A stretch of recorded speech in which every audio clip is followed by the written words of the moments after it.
everyone, and welcome. Today, we are taking on an absolute behemoth of a book. I'm talking about David Foster Wallace's monumental 1996 masterpiece, Infinite Jest. Now, I know this book has a seriously intimidating reputation, right? It's over 1,000 pages long, it has literally hundreds of tiny footnotes, and it is incredibly dense. But I promise you, beneath all that complexity is a brilliantly structured, deeply human world. So let's dive into this sprawling work together and see exactly how it all connects in this explainer. To make sense of such a massive piece of literature, we're going to use this roadmap. 1. A complex cultural ecosystem. 2. Tennis, discipline, and facades. 3. Addiction and Enid House. 4. The lethal entertainment cartridge. 5. Geopolitics and subsidized time. And finally, 6. Ambiguity, pain, and redemption. All right, let's jump right into Section 1, a complex cultural ecosystem. Okay, so the absolute most important idea to grasp before we even touch the plot is this. Infinite Jest is not just a standard novel. It is an entire cultural ecosystem. You know how in a normal book, event A leads neatly to event B? Yeah, that doesn't happen here. Instead, we get this sprawling, interconnected web. It really demands your patience because it asks you to hold multiple, seemingly totally disconnected threads in your head all at once. But when you finally do, it completely rewards you with these piercing insights into family dynamics, politics, the entertainment industry, and deeply personal struggles. Literally everything is connected, from the micro level of one single person's anxiety to the macro level of international relations. It's like a giant puzzle. Moving along to Section 2, tennis, discipline, and facades. So, stepping on to the pristine courts of the Enfield Tennis Academy, or ETA, we meet our main protagonist, Hal Incandenza. Hal is a fascinating character because he completely embodies this severe disconnect between our inner lives and our outward realities.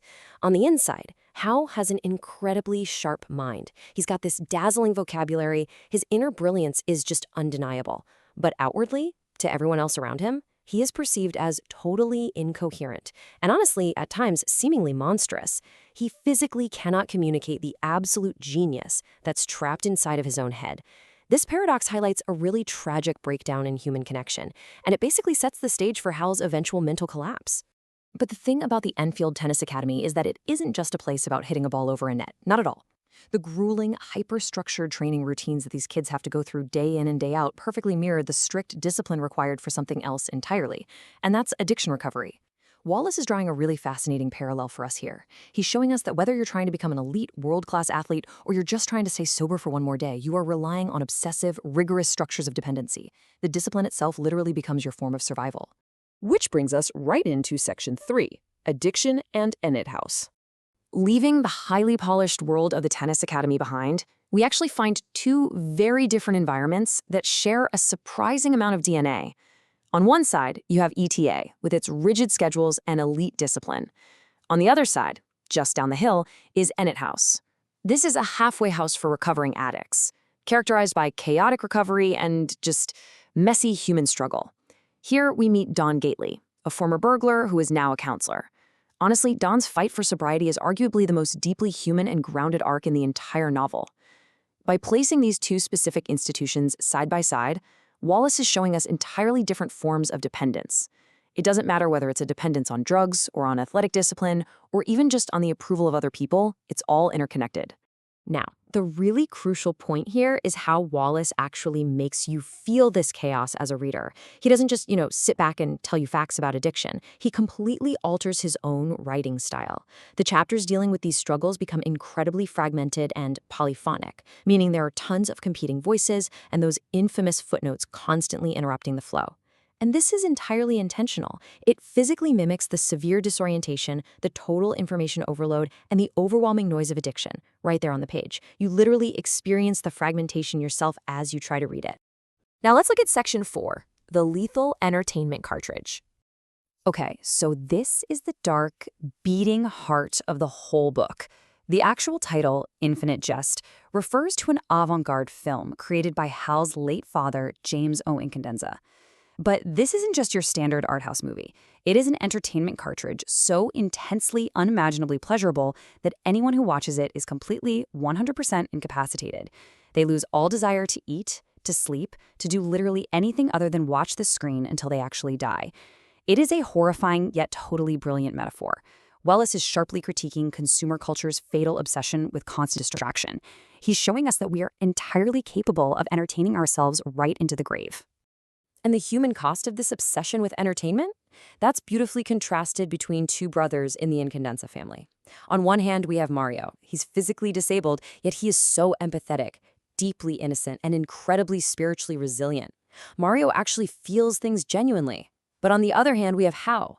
Hal is highly functional on the outside, but inside he is completely detached, trapped in this awful state of emotional numbness, constantly relying on secret substance abuse just to cope with everyday life. Wallace uses these two brothers to ask us a really tough question. What is the true cost of relying on constant entertainment and layers of irony to numb our actual true feelings?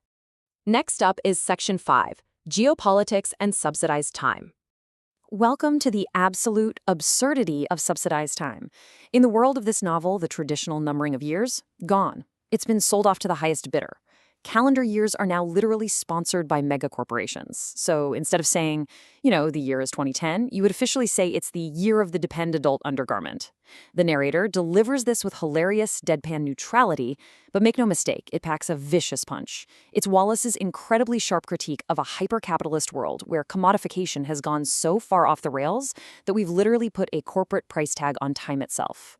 And set against this totally absurd political landscape, we get these long, intense dialogues between Hugh Steepley, who is an undercover U.S. agent, and Remy Marathe, a wheelchair-bound Quebecois separatist.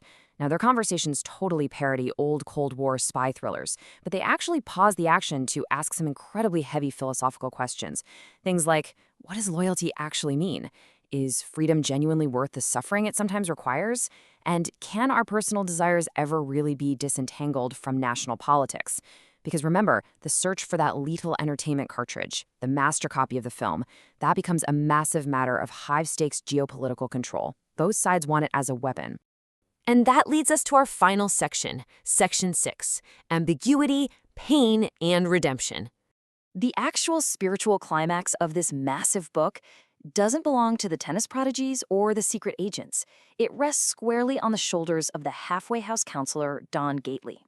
Towards the end, Gately goes through a brutal near-death experience in a hospital and faces agonizing physical withdrawal.